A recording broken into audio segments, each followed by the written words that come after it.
Cette semaine, à Église en sortie, on parle de l'importance de la Vierge Marie dans l'enseignement de Saint Jean-Paul II avec le prêtre et théologien Francis Gadouri. On vous présente le deuxième épisode de la série « Je suis mission » et on s'entretient du livre « Une spiritualité du don » avec l'auteure et théologienne Anne Doran.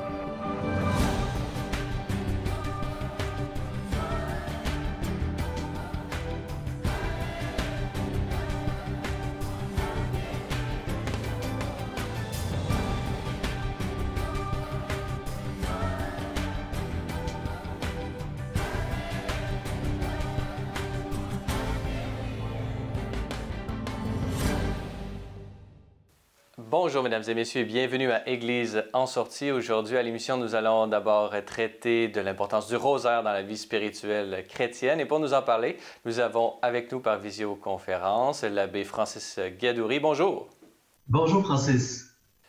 L'abbé Francis Gadouri, vous êtes membre de la famille Marie-Jeunesse, prêtre et vicaire actuellement dans l'archidiocèse de Sherbrooke. Vous avez une charge pastorale assez importante puisque vous desservez 3 paroisses, comme vous me l'avez dit. Vous êtes également vice-président de l'Association canadienne de Mariologie, de cette société dont nous avons déjà parlé dans cette émission. Et aujourd'hui, on est réunis pour parler d'une dévotion importante de la vie spirituelle chrétienne, celle du chapelet, et plus particulièrement de la dévotion à Marie dans l'enseignement de Jean-Paul II et de la place du rosaire dans cette dernière. Alors, pouvez-vous nous parler d'abord, avant de rentrer dans les spécificités de l'enseignement de Jean-Paul II, pouvez-vous nous parler de la vie de l'Église, le rosaire? Quelle est la place du rosaire dans la vie de l'Église et de la vie spirituelle chrétienne?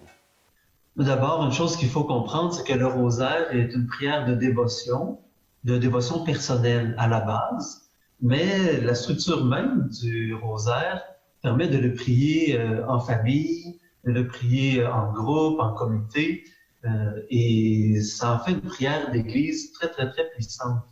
Le rosaire, c'est d'abord quelque chose qui est né du désir de rendre accessible l'enseignement simple et vrai de l'Église. À l'époque où vivait Saint Dominique, il y avait beaucoup d'hérésie, d'erreurs sur la foi qui étaient véhiculées. Et on a trouvé une manière, avec la répétition, de permettre aux gens de redire et de redire et de redire sans cesse des vérités de la foi pour pouvoir les intégrer et les mettre en œuvre dans leur propre vie. C'est un peu comme un petit catéchisme de poche, mais à une époque où les gens ne lisaient pas et où le papier coûtait très cher, on avait un beau petit bracelet avec des billes et qui nous permettait d'entrer dans la contemplation du Christ à travers la personne de Marie. Donc aujourd'hui, cette dévotion permet à beaucoup de personnes, à la fois simples, comme des grands théologiens, des gens de tout milieu, de se retrouver avec la Mère de Dieu, comme au Cénacle, à l'époque où on se rassemblait autour d'elle dans l'attente de la venue de l'Esprit, pour pouvoir se rappeler le Christ, pour pouvoir réchauffer notre cœur à son enseignement et pour pouvoir s'engager à la suite de Jésus, pour être des disciples missionnaires, comme on y est invité par le pape François notamment.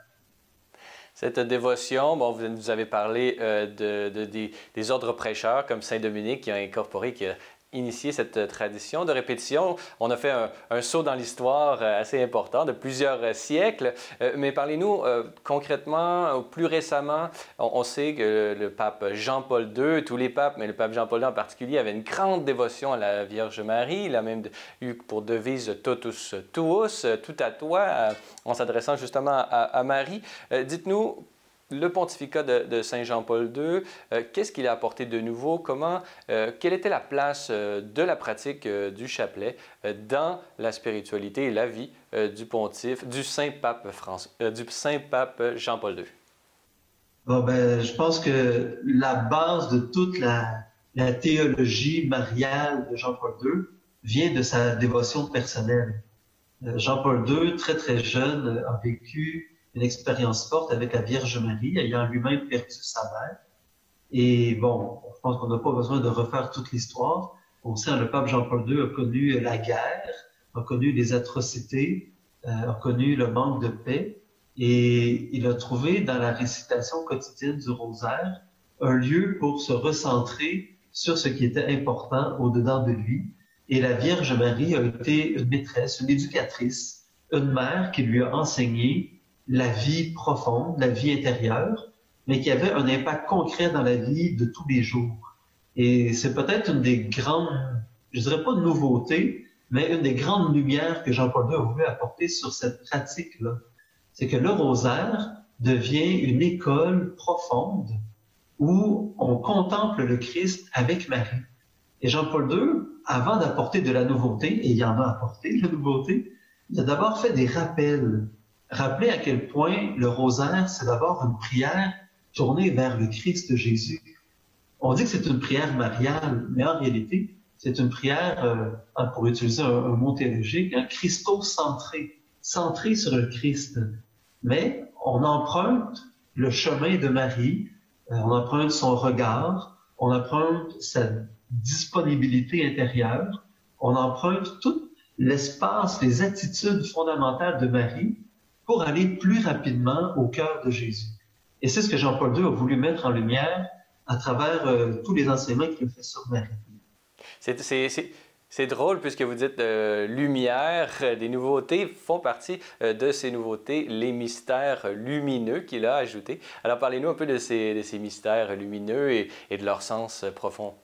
Voilà, exactement. Donc Jean-Paul II, comme vous le dites, apporte une nouvelle catégorie de mystères, si on peut dire ça comme ça, donc les mystères lumineux, qui mettent en évidence une part importante de la vie de Jésus qui était complètement oubliée à travers la récitation du rosaire. Les mystères joyeux sont vraiment axés sur l'enfance, alors que les mystères douloureux et glorieux sont axés sur vraiment la passion, la croix, la mort et la résurrection de Jésus. Et il y avait toute la vie publique de Jésus. Et Jean-Paul II voulait rappeler à quel point c'est toute la vie du Christ, et pas seulement l'épisode de la souffrance sur la croix qui vient nous sauver. Et à travers les mystères lumineux, il vient nous enseigner à quel point l'enseignement de Jésus, sa parole, à travers sa vie quotidienne avec ses disciples, à travers l'interpellation à la conversion, à travers son propre baptême, sa propre relation avec le Père. Pouvez-vous, vous nous avez bien manifesté à quel point la dévotion au rosaire, sa récitation et la contemplation des mystères peuvent nous aider dans notre vie spirituelle pour prendre Jésus pour modèle, pour incorporer un peu toutes ses attitudes et sa façon de vivre dans nos vies. Mais au niveau spirituel, parlez-nous, pouvez-vous nous déployer toutes les grâces qui sont associées à la récitation du rosaire? Qu'est-ce que Marie peut nous obtenir par son intercession dans notre vie au jour le jour? Je dirais que toutes grâces sont possibles en ce sens où il y a, je dirais, deux manières de réciter, je mets vraiment des guillemets à réciter le rosaire. On peut le faire de manière un peu plus machinale, répéter des mots. Et déjà, juste ça, dans le cycle de la répétition, il y a une paix qui s'installe parce que les mots qu'on répète, c'est des mots d'amour, de bienveillance. Mais on peut aller beaucoup plus loin, et c'est ce que Jean-Paul II vient nous enseigner, c'est qu'en prenant Marie comme modèle dans la contemplation des mystères de la vie de Jésus, on entre dans la contemplation du mystère même de Jésus. Et c'est là où toutes les possibilités sont ouvertes. Parce que contempler la vie de Jésus, pour un chrétien, ce n'est pas seulement regarder avec les yeux. C'est contempler, c'est une intégration. C'est une transformation intérieure qui s'opère. Et c'est ce qui fait que plus je m'approche de Jésus, avec la contemplation des yeux de Marie, eh bien, plus j'ai envie de le découvrir, plus j'ai envie d'aller plus en profondeur dans ma propre vie, dans mon quotidien. Et c'est ce qui fait qu'il va y avoir des fruits de conversion extraordinaires qui vont s'opérer. Par exemple, je pense à des gens qui récitent le rosaire depuis des années, et qui avaient des addictions et qui ont découvert à quel point les addictions venaient souvent de manquements, d'autres choses. Et en contemplant le Christ qui vient combler les gens et en prenant des mystères plus traditionnels, joyeux, douloureux, glorieux, lumineux, ou encore en prenant d'autres types de mystères de la vie de Jésus dans lesquels ils pouvaient déposer leur propre vie, ils trouvaient des réponses, ils trouvaient des solutions. Et il y a un goût surtout de l'engagement. Et je pense que c'est ça, c'est la force mobilisatrice. Jésus s'engage envers l'aveugle-né. Jésus ne laisse pas les gens dans l'ignorance. Jésus prend soin du pauvre. Jésus sort d'un certain confort, hein, une foule qui est toute agréable, et il va oser aller dans des territoires un peu plus hostiles à son message pour apporter une vérité.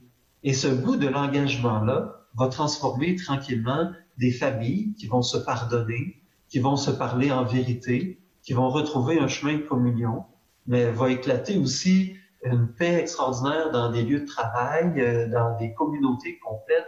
Il y a une force mobilisatrice et transformatrice pour le monde réel qui est inscrite dans le rosaire quand il est prié avec foi, avec ferveur, mais surtout quand il est contemplé dans cette dynamique que Jean-Paul II propose, d'en faire un lieu d'intégration de sa propre vie, de sa vie spirituelle.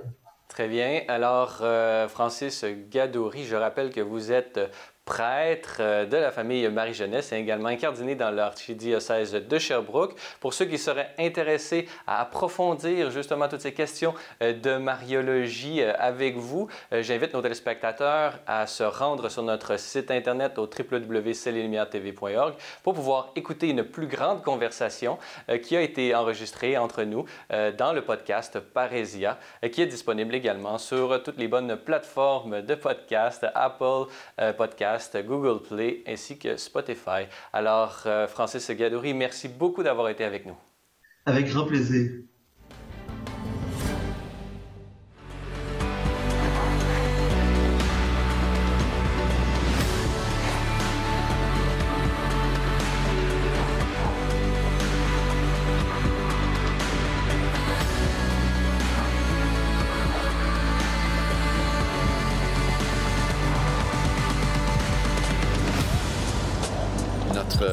Mission d'évangélisation, elle doit rejoindre tout le monde. Le problème, souvent, c'est qu'il y a des personnes qui vont penser qu'ils sont exclus. Je suis pas pieux, moi, les affaires d'église, tout le monde, quelle que soit sa condition, quelle que soit son origine, quel que soit tout ce qui se passe dans sa vie, quelle que soit son histoire, quelles que soient ses erreurs. Écoute, mettons que nos églises seraient pleines. Il faudrait encore avoir mal du fait qu'il y a des gens qui ne sont pas exposés à cet amour-là libérateur dans leur vie parce que c'est mon frère, c'est ma sœur. Un des problèmes qu'on a souvent dans l'évangélisation, c'est de penser qu'il faut avoir la réponse avant d'évangéliser. Soyons présents, intéressons-nous, puis ça commence là. Après ça, les questions de formation arrivent. Il y a du monde là, de haut calibre qui ont réfléchi, qui ont prié, qui ont offert aux générations futures leur témoignage de vie, leur témoignage de foi, leur réflexion. C'est immense. Je pense qu'on n'en profite pas assez. Les écrits des pères de l'Église, les écrivains ecclésiastiques, les docteurs et doctoresses de l'Église, approchés, et de plus en plus, je dirais, approchés à genoux. Je me méfierais d'une formation qui serait seulement intellectuelle. Si tu arrives dans la proposition puis dans le dialogue, en étant certain, toi, là, que tu as toutes les réponses, bonne chance. Même les dogmes sont dans une dynamique, ne sont pas statiques, ne disent pas tout. Il me semble que toute formation doit nous aider à entrer dans ce rapport-là aussi aux autres. L'écoute formatrice de l'expérience des autres, en particulier des plus fragiles, des plus pauvres, qui te disent quelque chose de leur foi, de leur espérance, de leur regard sur Dieu, pour que justement on soit capable de porter avec eux les aspects plus durs de leurs questions. La prière est vitale de mille manières là-dedans, comme le catalyseur de tout ça, pour être capable de décoder sa présence. Je pense que c'est le plus décisif pour la suite du christianisme, pour nous garder branchés à Dieu qui est là, qui agit. Mon expérience, à moi, c'est vraiment la révélation d'un Dieu qui veut sortir tout le monde de leur tombeau, de goûter que ça et que là et qu'en lui est la vérité. Puis en même temps, plus on en approche, plus il y a comme une forme d'humilité qui doit nous habiter même dans notre mouvement d'évangélisation. Parce que sinon, on va asséner la vérité plutôt que la servir. Veux-tu le découvrir? Veux-tu qu'on le découvre ensemble? Puis on va le découvrir ensemble en parole et en acte. J'ai mes moments où je veux m'asseoir, puis je dis au Seigneur, vas-y, je vais te rattraper. Tu as bien beau arroser, planter, tout. Non, mais c'est Dieu qui donne la croissance. Puis nous autres, il faut qu'on soit en service de ça. Tout l'Évangile est un appel à la confiance, à l'amour, à la liberté. Le cœur de l'affaire, c'est que toi, tu existes pour ce Dieu d'amour-là. Puis ce Dieu d'amour-là, il est fidèle, puis il te dit, je t'aime non seulement pour cette vie-ci, mais je t'ai créé pour la vie éternelle. Celle qui commence maintenant quand tu accueilles cet amour-là, puis tu commences à le mettre en œuvre dans ta vie. Je suis persuadé que plus on se forme, plus on va aller vers à la fois la contemplation de la richesse infinie de Dieu, et en même temps aux essentiels qui sont les enjeux de vie, de liberté, de dignité et de bonheur de nos frères et sœurs en humanité. Dans l'enjeu de formation, c'est aussi de sortir de nos zones de confort. Aller vivre la liturgie, par exemple, aller vivre l'Eucharistie, aller vivre la prière avec un groupe qui n'est pas nécessairement de ta saveur et de ta couleur première. Là. Un des dangers, ce serait de penser, ma manière d'être chrétien, c'est la seule et la bonne. Il va y avoir des choses pour aujourd'hui que l'Évangile va porter, parce qu'aujourd'hui, il y a plus de défis sur tel ou tel enjeu humain. La parole de ceux ou celles qui, un, arrivent du champ gauche, deux, ont quitté à cause de telle ou telle réalité de l'Église qui les a scandalisés. Puis là, tu les écoutes, puis de fait, il y a quelque chose à construire de neuf et l'Église, elle est encore en train de se faire et d'être renouvelée par l'Esprit. N'aie pas peur, si tu sens qu'il y a un appel vers tel milieu, vers tel groupe de personnes, de plonger, d'y aller. La parole de Paul qui dit « Je me suis fait tout à tous ». Je me suis fait grec avec les Grecs, là, puis on pourrait paraphraser, là, je me suis fait jeune avec les jeunes, moins jeune avec les moins jeunes. Même si ça a l'air, comme le gars là, tout seul là, qui fait son affaire, est toujours en lien avec la communauté qui l'a envoyé. On a besoin de gens qui vont prendre le risque d'avoir de l'air un peu fou pour l'ensemble de la gang, mais ça veut dire que nous autres, comme Église, il faut qu'on accepte la différence. La capacité d'adaptation que certains vont vivre pour aller à la rencontre de toute zone d'humanité. Sans ça, on est en train d'évangéliser selon nos conditions. Puis je pense pas que ce soit ça que Dieu nous demande.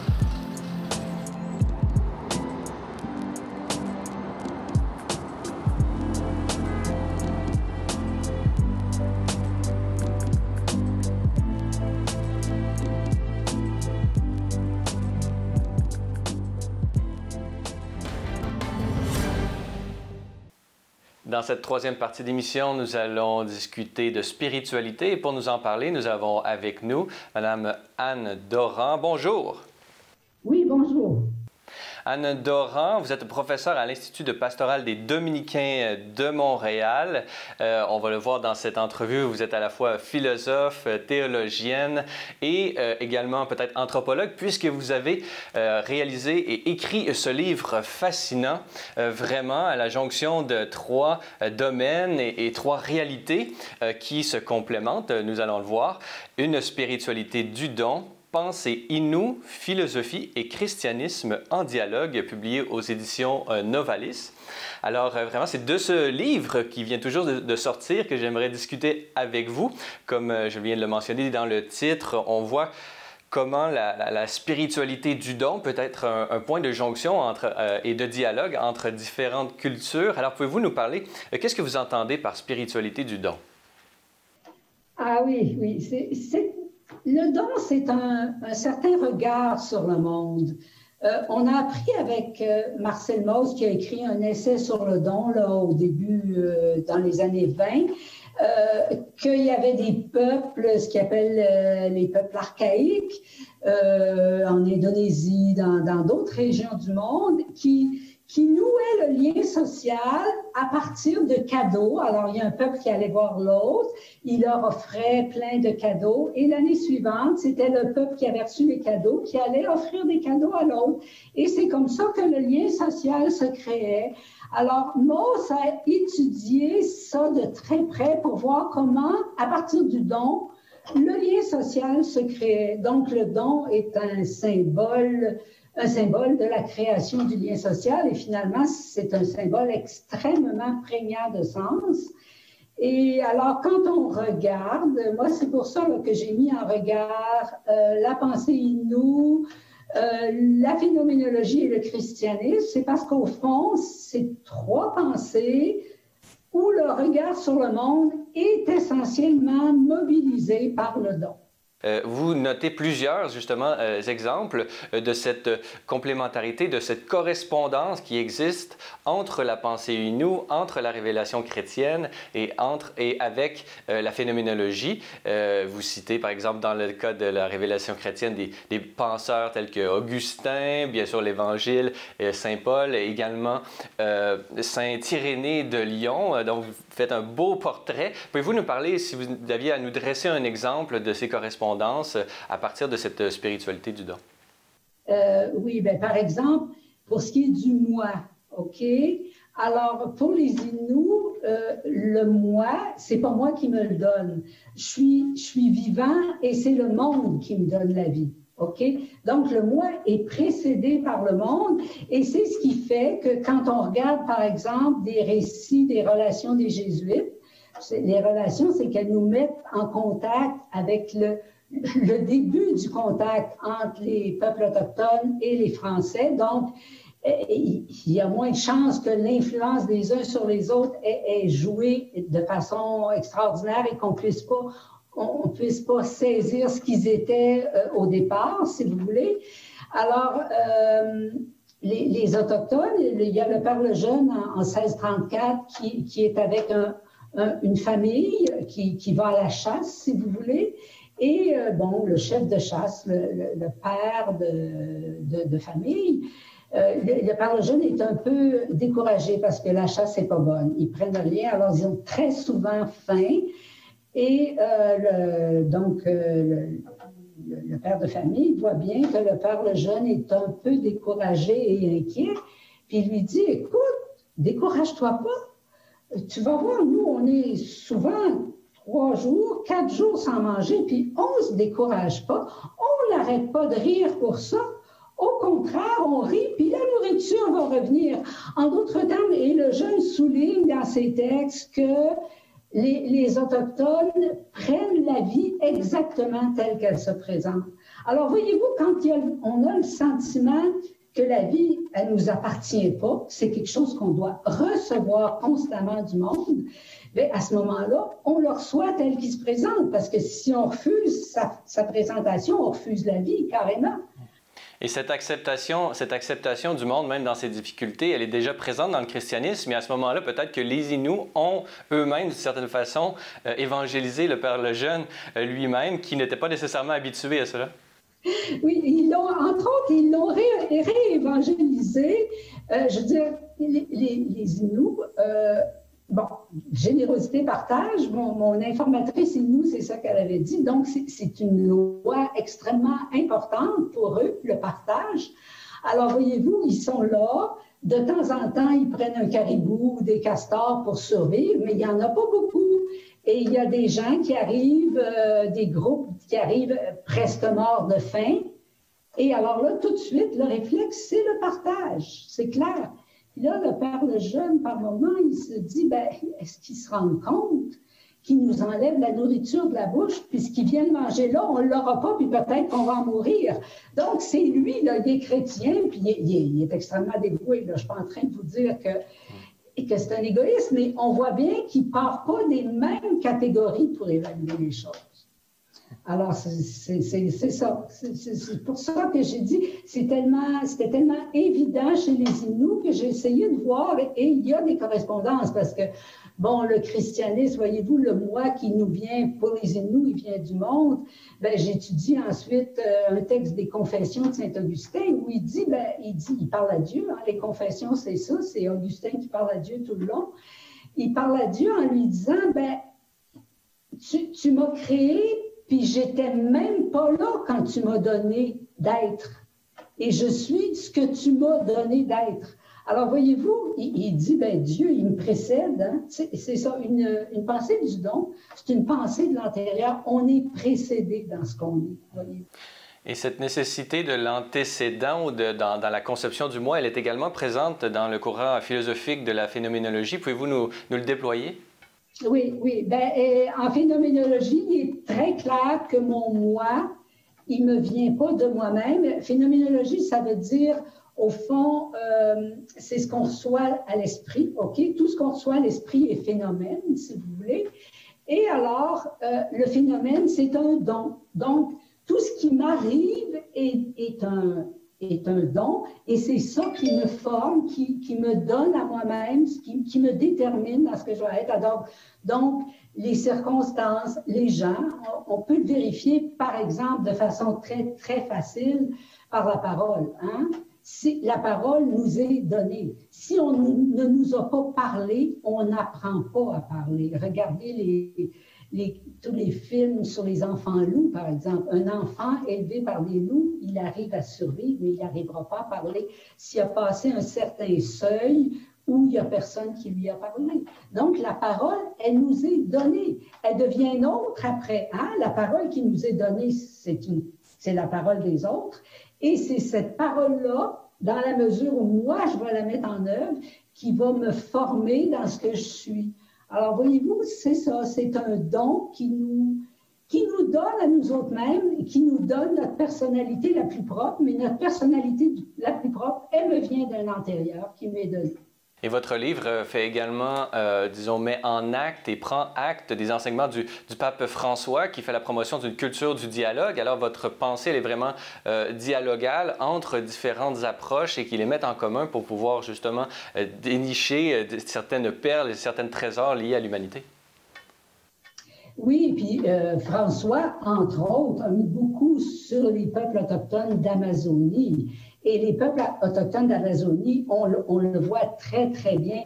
C'est le lien de l'homme. Voyez-vous, une pensée du don. Quand tous les êtres, pour les Autochtones, le monde donne à tous les êtres qu'il soutient. Alors, il donne aux êtres humains, mais il donne la vie aux animaux. Il donne l'être aux rivières, aux forêts, aux arbres, à tout ce que vous voulez.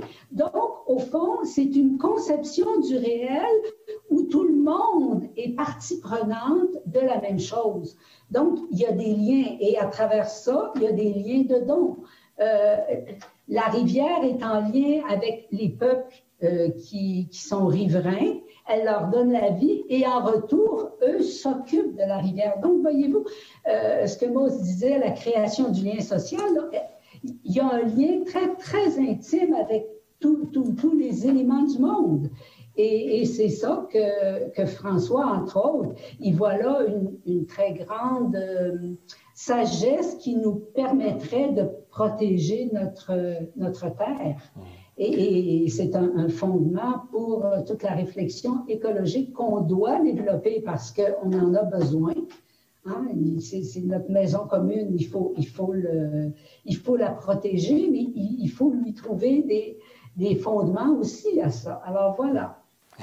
Et en ce sens, votre livre, Une spiritualité du don, est vraiment un très beau complément à la lecture de la dernière encyclique du pape François, Fratelli Tutti. Anne Doran, je rappelle que vous êtes théologienne, même philosophe et professeure à l'Institut de pastoral des Dominicains de Montréal et auteur de ce magnifique livre, Une spiritualité du don, pensée Innu, philosophie et christianisme en dialogue, publié aux éditions Novalis. Alors, Anne Doran, merci beaucoup d'avoir été avec nous. Je vous remercie beaucoup, Francis. Merci. Voilà, c'est tout pour aujourd'hui. N'hésitez pas, si vous avez des questions ou commentaires, vous pouvez m'écrire à l'adresse qui apparaît à l'écran. Revenez-nous la semaine prochaine pour un autre épisode d'Église en sortie.